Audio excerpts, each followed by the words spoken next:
I felt like all the planets aligned. And when we did the first read-through with the whole cast, it was just like, it's just lightning in a bottle. Welcome to MsMojo, and today we're looking at the best times actors and actresses gave their personal takes on their most iconic films. I was just interested in sort of exploring the difference between the way someone looks and how people perceive them and how they really are. Number 10. Mandy Moore, A Walk to Remember. Your face. You look so familiar. Like this dame I knew once, only it wasn't real, it was a dream. Tell me about this dream girl. Mandy Moore knows that A Walk to Remember is special to a lot of people, and in 2017 she let them know it was special to her as well. What do you feel? I feel wonder and beauty, joy, love.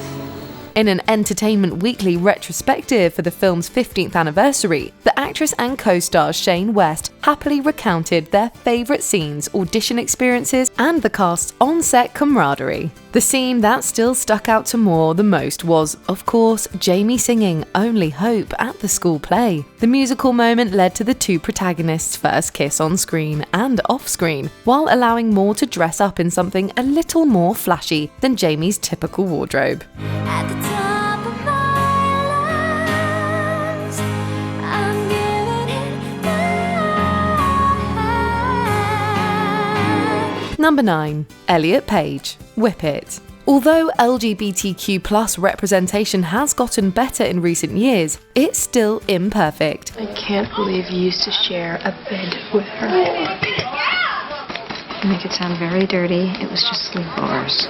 Lacking variety in canon rep, it's not uncommon for people within the community to imagine their favourite assumed straight characters in films to be a bit more like them. Sometimes even the actors of those characters join in. That's hilarious. Not in this lifetime, Johnny. Or the next one. When looking back at Whip It, Elliot Page said that the film should be more queer. He clarified that he does love the film that exists, but is still disappointed in its inaccurate, straight-washed portrayal of the Derby world. In 2018, the actor said he would love to see a sequel in which his character Bliss was a lesbian. Given recent developments though, it would also be cool to see a sequel with a trans protagonist. I'm Bliss, but I could change that. Yeah, you'll have to change that. Number 8. Natasha Lyonne, American Pie. Wait, is this translation right? Go home, bird teacher, I've had enough?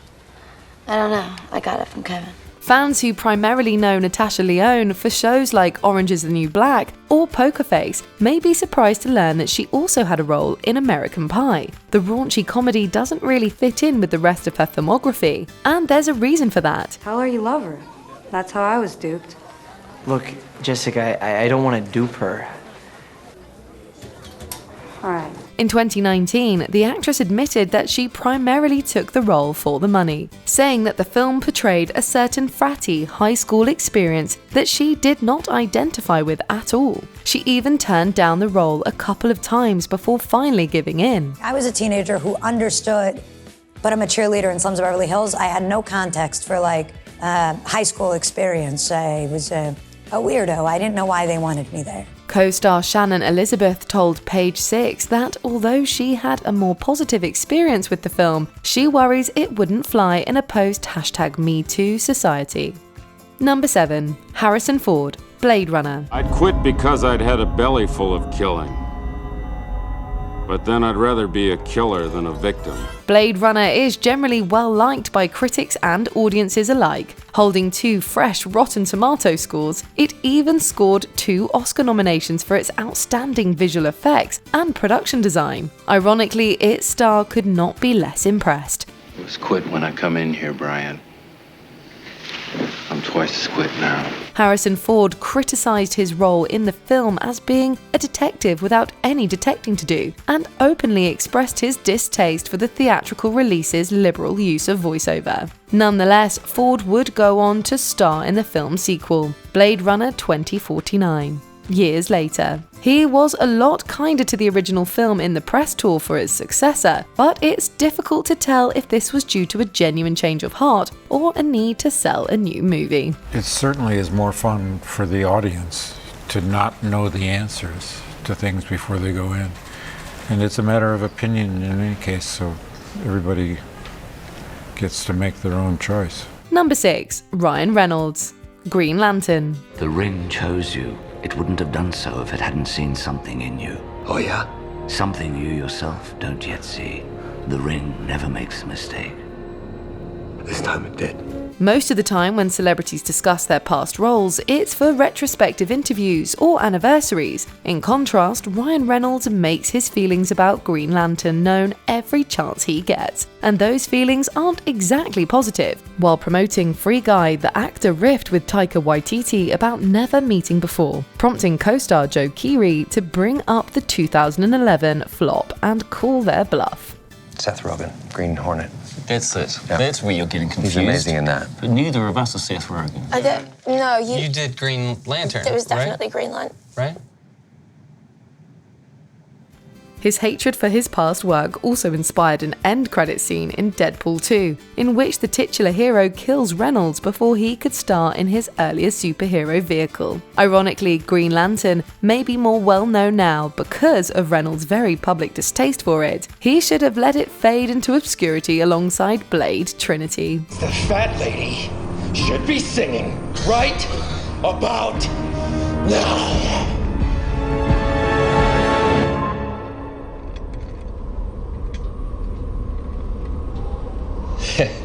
This is awkward.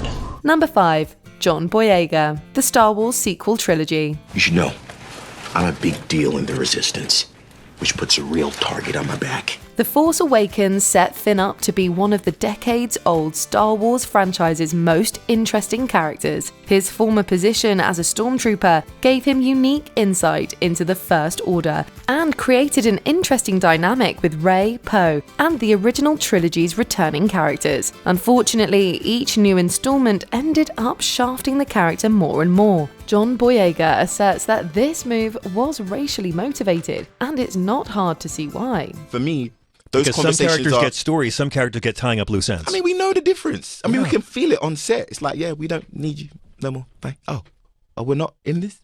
You can feel it. The trilogy's white actors, Daisy Ridley and Adam Driver, continuously got the spotlight, and their characters were given nuance that was never afforded to Finn, Poe, or Rose. The fanbase really didn't help matters either. You know how they went through it. It was kind of like, let's just be silent. Oh, he's bringing this up again. Yeah, it wasn't a conversation you could bring up. Number 4. Reese Witherspoon, Legally Blonde. Legally Blonde was a total cultural reset, or as Reese Witherspoon has put it in interviews, a lightning rod moment for feminism. It's pink. Oh, and it's scented. I think it gives it a little something extra, don't you think? The actress loves that Elle Woods tackles the dumb blonde stereotype head-on and proves that you can be smart about fashion and academics. She compared the movie to other female-fronted comedies like Private Benjamin and Working Girl, and stressed the importance of such movies getting mainstream releases to challenge perceptions. A lot of your first instinct is to discount women that put a lot of effort into their looks, as maybe not serious about their job or maybe not serious about their relationships. Or I think there's that impetus in everyone. I think everyone naturally sort of jumps to those conclusions. The role was so important to Witherspoon that she agreed to shoot in spite of giving birth only 6 months prior. Juggling a new baby with a leading role proved to be a challenge, but like Elle, Witherspoon was able to rise to the occasion and give an instantly iconic performance. You got into Harvard Law? What, like it's hard? Number 3. Michelle Yeoh, Crouching Tiger, Hidden Dragon. 鱼写起来真相近，我看你转手腕，书法剑法道理好像是相通的。 Michelle Yeoh's leading role in Everything Everywhere All at Once and Shang-Chi have introduced her to a brand new generation of film fans, but she's long been a household name. Crouching Tiger, Hidden Dragon was an unprecedented success, landing 10 Oscar nominations and 4 wins. Strangely, none of those accolades went to the actors who made the movie happen. 好，说翻脸就翻脸。 Yeoh has criticised this public reaction, but nonetheless agrees with the praise the film has gotten, calling it poetry in motion. The film is not only action-packed but dramatic and emotionally resonant. She has also celebrated Ang Lee's general passion and understanding of martial arts movies, likening the subgenre's popularity and appeal in China to that of superhero films in the US. It's something that we all grow up with. It's like our Marvel comics. And he was so fascinated, he wanted to try out every single form of martial arts and every weapon there was. Number 2. Jack Black, School of Rock. If you want to rock, you gotta break the rules. You gotta get mad at the man. Richard Linklater probably isn't most people's first choice when it comes to directing mainstream teen comedy, but we're glad he was the first choice for School of Rock, and so is Jack Black. Then we met him, and I was like, oh, I get it. And that's kind of the genius of Scott Rudin, knowing who to put together to make magic happen. While revisiting the film for GQ, the actor commended the believability Linklater brought to its story and characters. He credited this to the director's theatre background and his allowance for Black and the kids on the film to improvise and find what worked naturally. I'm assigning people their jobs and their musical instruments, and we basically write a song in the room in one scene without cutting.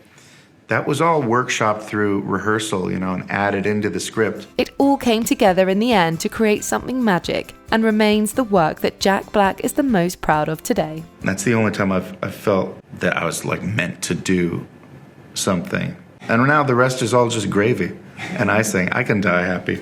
Before we continue, be sure to subscribe to our channel and ring the bell to get notified about our latest videos. You have the option to be notified for occasional videos or all of them. If you're on your phone, make sure you go into your settings and switch on notifications. Number 1. Viola Davis, The Help. It's not often that a star regrets an Oscar-nominated performance, but when it comes to The Help, Viola Davis does just that. God says we need to love our enemies. They're hard to do.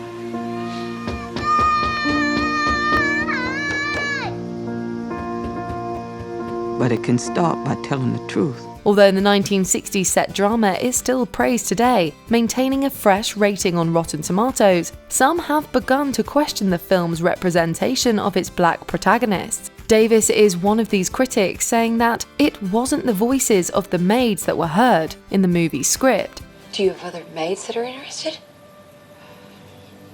It's gonna be hard. What about Minnie? Minnie got her some stories sure enough, but she ain't real keen on talking to white people right now. She thinks the movie fails to portray what it was really like for Black maids in the 60s and believes that those characters were sidelined for a more palatable story. Hopefully now that she's become an EGOT winner, she'll be able to give life to more authentic stories in the future. Plenty of time to write the truth about you. And the paper's free. Nobody would believe what you wrote. I don't know. I've been told I'm a pretty good writer, already sold a lot of books. Which movie would you love to hear a star's take on? Let us know in the comments. What's number 1? I'd tell you, but then I'd have to kill you. Do you agree with our picks? Check out this other recent clip from MsMojo. And be sure to subscribe and ring the bell to be notified about our latest videos.